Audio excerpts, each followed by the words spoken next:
Pemirsa, sebelum kami ajak Anda untuk mengetahui di Pilkada Banten berapa data yang masuk, kita boleh ke Jakarta terlebih dahulu. Tadi Pramono Anung sudah konferensi pers meskipun sejauh ini optimis ya. Prof Burhan melihatnya apakah tetap satu putaran atau terjadi dinamika yang berbeda nih, Prof? Jadi data masuk sudah 91%. Oh. Dari 91% data masuk di Jakarta, Pramono Rano unggul signifikan dibanding RK Suswono maupun Darmakun. Perolehan Pramono Rano 49,76%. Kemudian RK Suswono ada di peringkat kedua, tetapi perolehannya hanya 39,64%. Nah, yang mengagetkan adalah Darmakun itu double digit, 10,59%. Tetapi karena suara Darmakun yang cukup lumayan, ini yang membuat kita kesulitan untuk mengambil keputusan. Karena suara Pramono Rano itu tipis di bawah 50%. Betul. Sementara margin of error indikator itu 1% plus minus. Jadi kalau pengen aman secara statistik, itu perolehannya 51% ke atas. Supaya kalau misalnya pembacaannya pesimis, 1% ke bawah itu masih di atas 50% plus. Nah, ini angkanya hanya sedikit di bawah 50%. Artinya kalau 1%-nya kita baca secara optimis, dia satu putaran. Artinya 49,76% plus 1% ke atas. Tetapi kalau kita membacanya secara pesimis, itu bisa 49,76% minus 1%. Artinya tidak satu putaran. Karenanya sama dengan Mas Aji dari Lingkaran Survei Indonesia, indikator belum bisa mengambil kesimpulan secara konklusif. Apakah di DKI di Jakarta itu kemenangan Pramono akan dibungkus dalam satu putaran atau tidak.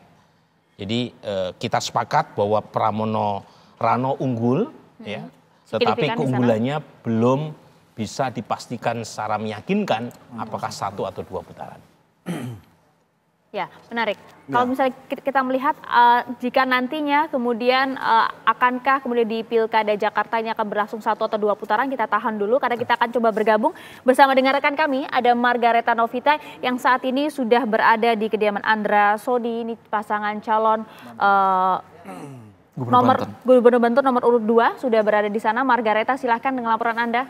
Bagaimana sukacita di sana? Saya, Andra dan juga pemirsa, betul sekali hari ini dari real quick count, maksud kami atau hitung bahwa paslon nomor Banten Yati ini memperoleh seperti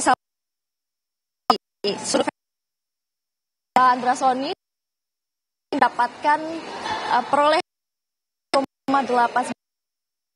Anda untuk bertanya langsung bagaimana Andra Soni. Ya, sore. Pak, gimana ini? Bul, tanggapannya gimana, Pak? Pastinya mengucapkan syukur alhamdulillah. Ya, syukur alhamdulillah. Dan ini kan quick count ya. Quick count artinya saya akan tetap menunggu hasil perhitungan berjenjang yang dilaksanakan oleh KPU. Namun kan saya berterima kasih kepada seluruh partai pengusung dan Gerindra tempat saya bernaung.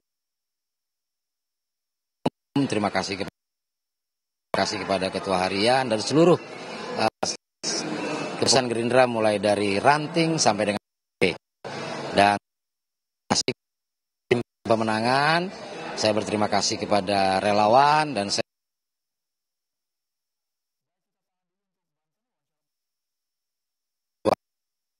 dan tentu kami coba perbaiki komunikasi nanti dengan reporter kami, tapi boleh membaca data yang sekarang sepertinya dengan posisi 55, tadi ada 56, sekian persen. Kita boleh ke Mas Aji melihat hasil di Banten, Mas. Ya, data kita sudah menunjukkan data masuk 90,88% ya, berarti tersisa hanya kurang lebih 10% lagi data yang belum masuk ya. Tapi dari data yang masuk sebetulnya sudah proporsional hampir semua dapil atau per kabupaten kota di Provinsi Banten dengan presentasi data masuk rata-rata sudah di atas 80% ya. Bahkan hampir di 6 kabupaten kota ini sudah di atas 90% data masuk. Jadi dari data ini memang kesimpulan yang konklusif juga bisa kita lihat di Provinsi Banten bahwa kemenangan untuk Pilkada Banten adalah pasangan Andra Soni dan Ahmad Dimyati Natakusuma ya, dengan angka 55,3% ya. Kemudian Airin Ade Sumardi dengan angka 44,7% ya. Jadi selisihnya sudah cukup jauh di atas margin error quick count kita, dan datanya stabil, hanya tersisa 10%, tidak mungkin lagi ada perubahan yang berarti. Tidak bisa merubah? Ya, tidak bisa berubah karena yang tersisa hanya 10% data yang belum masuk, dan data masuk sudah proporsional. Dan ini memang kalau kita lihat dari data ini, pertama dari sisi VTO ya, atau partisipasi pemilih sebetulnya lebih rendah dibanding pilkada sebelumnya, bahkan dibanding pemilu legislatif beberapa bulan yang lalu ya. Jadi VTO-nya hanya 61%. Secara detail nanti kita bisa lihat di mana saja kabupaten kota yang VTO-nya tinggi, di mana golputnya tinggi, sehingga kita bisa melihat mengapa terjadi perubahan yang luar biasa di Provinsi Banten. Karena hampir semua survei pra pemilu itu menunjukkan bahwa pasangan Airin ya, Airin Sumardi unggul dengan angka yang begitu besar di Provinsi Banten ya. Tapi di quick count hari ini ya, walaupun nanti hasil resminya kita menunggu hasil KPU, namun menunjukkan ada kejutan yang luar biasa, ada perubahan yang luar biasa yang perlu kita amati secara dalam mengapa perubahan itu terjadi ya. Nah, secara umum memang biasanya perubahan ini terjadi karena satu, ada golput yang terjadi yang tidak proporsional ya. Jadi ada kemungkinan pemilih Airin tingkat golputnya lebih tinggi dibanding pemilihnya pasangan Andra Soni, dan itu memang terlihat kalau kita lihat profil pemilihnya Airin ya, karena profil pemilih Airin rata-rata adalah pemilih yang secara pendidikan ya itu memang menengah atas, walaupun di kantong pemilih akar rumput beliau juga unggul ya, sehingga ada kemungkinan tingkat golput yang tidak proporsional antara pemilihnya Airin dan pemilih pasangan yang lain. Yang kedua adalah kami ingat betul karena Airin ini di awal kan tarik ulurnya cukup alot ya antara Golkar dan PDIP. Ya, betul. Kami menilai Airin sepertinya di atas angin hasilnya. Ya. Sore ini beda ya. Betul. Kaget nggak, Prof?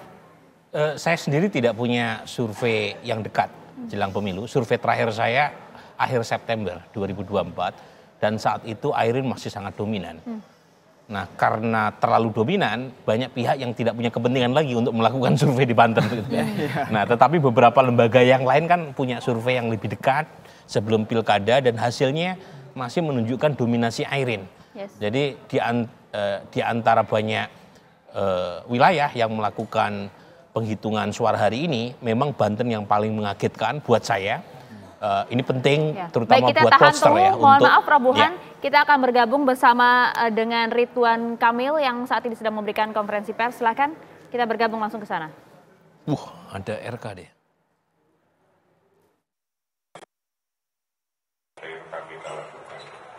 Nah, pada warga Jakarta tentunya tetaplah menunggu sampai keputusan resminya Kongres.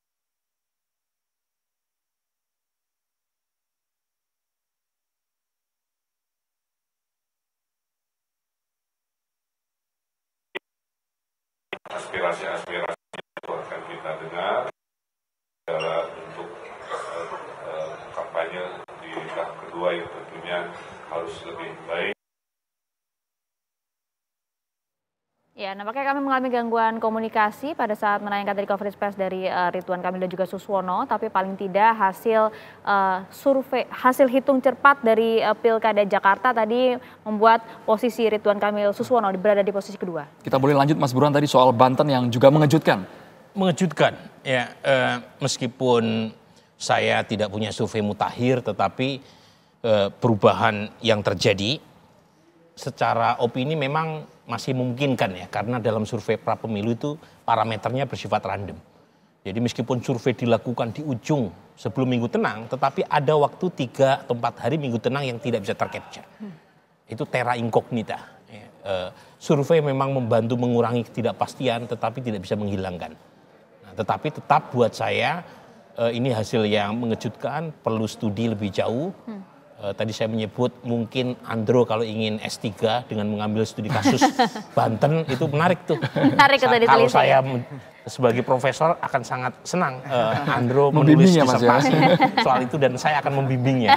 Jalan yang lurus. Tapi kalau kita menilik paling tidak sejauh ini apa sih kemudian faktor yang membuat hasil yang begitu di luar dugaan untuk wilayah Banten? Pertama memang begini, dalam survei pra pemilu itu yang aktif adalah enumerator.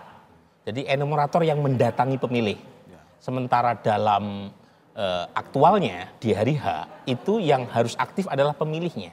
Pemilih yang harus mendatangi TPS. Jadi kalau misalnya basis pendukung Airin itu cenderung kurang berpartisipasi di hari H, entah apapun sebabnya, itu tentu akan mengurangi suara yang seharusnya bisa diterjemahkan dalam bentuk dukungan. Ya. Jangan lupa betapapun besar potensial dukungan kepada Airin, kalau tidak diwujudkan dalam bentuk kehadiran di TPS, itu mubazir. Gitu. Itu bisa jadi itu satu hipotesis yang bisa menjadi satu teori ya, yaitu ketimpangan partisipasi. Basis pendukung Andra Soni bisa jadi lebih militan untuk datang ke TPS. Apapun alasannya, entah karena dorongan dari partai-partai pendukungnya atau sebab-sebab lain, tetapi yang jelas itu satu hal. Yang kedua adalah survei tadi parameternya bersifat random, salah satu sebabnya adalah dia mengasumsikan jawaban jujur dari responden. Nah, ketika responden itu mengatakan tidak tahu, tidak jawab, itu misteri yang kita tidak bisa analisis. Nah, sepertinya dari data ini tidak tahu, tidak jawab lebih cenderung lari ke Andra Soni. Ya. Kemudian yang ketiga tentu ada variabel-variabel lain ya, di luar dari urusan elektoral ya. Ya, ini yang saya sendiri tidak bisa mengatakan terus terang karena nggak ada buktinya. Tapi ini luar biasa nih, bab 4 kerangka pemikiran udah dibuatin sama Prof Burhan. Ya. Silakan dikaji ya, silakan. Teori-teorinya tinggal nih. Literatur itu. Baik, Mas Haji tadi yang menarik juga hasil antara lingkaran survei agak sedikit meleset Mas ya, dengan quick count sore hari ini. Yang harusnya dominasi Airin 58%, hasilnya terbalik Mas Haji. Iya, memang bukan hanya satu lembaga survei ya, banyak lembaga survei itu mengkonfirmasi bahwa keunggulan Airin itu hingga mungkin sebulan menjelang hari H masih tetap di atas dibanding pasangan Andra Soni ya. Dan saya melihat begini ya, selain tadi yang disampaikan oleh Mas Burhan terkait beberapa hipotesis tadi, satu hal yang penting juga dari temuan survei kita di akhir Oktober ya 2024 adalah memang penetrasi kegiatan kampanye ya, kedua kandidat itu terasa sangat minimal di level pemilih ya. Hanya kurang lebih 30-35% pemilih yang disentuh oleh kampanye kandidat di Provinsi Banten ya. Jadi bentuk sentuhannya dalam arti apakah misalnya pemilih pernah melihat atribut mereka atau pemilih pernah bersentuhan dengan relawan atau pernah ikut kegiatan dengan kandidat, itu rata-rata hanya di bawah 30%. Artinya bahwa ada pemilih sekitar kurang lebih 65-70% adalah pemilih yang sebetulnya tidak pernah bersentuhan dengan kandidat selama masa kampanye. Ya. Memang dengan tipologi pemilih seperti ini, memang sangat rawan untuk dimobilisasi di 2 atau 3 minggu terakhir. Ya, tergantung kandidat mana yang punya kemampuan memobilisasi. Ya. Kemampuan mobilisasi dalam pengalaman pilkada itu memang modelnya bermacam-macam atau formulanya beraneka ragam. Tapi sekali lagi karena kita nggak punya bukti yang cukup apa model mobilisasi yang terjadi.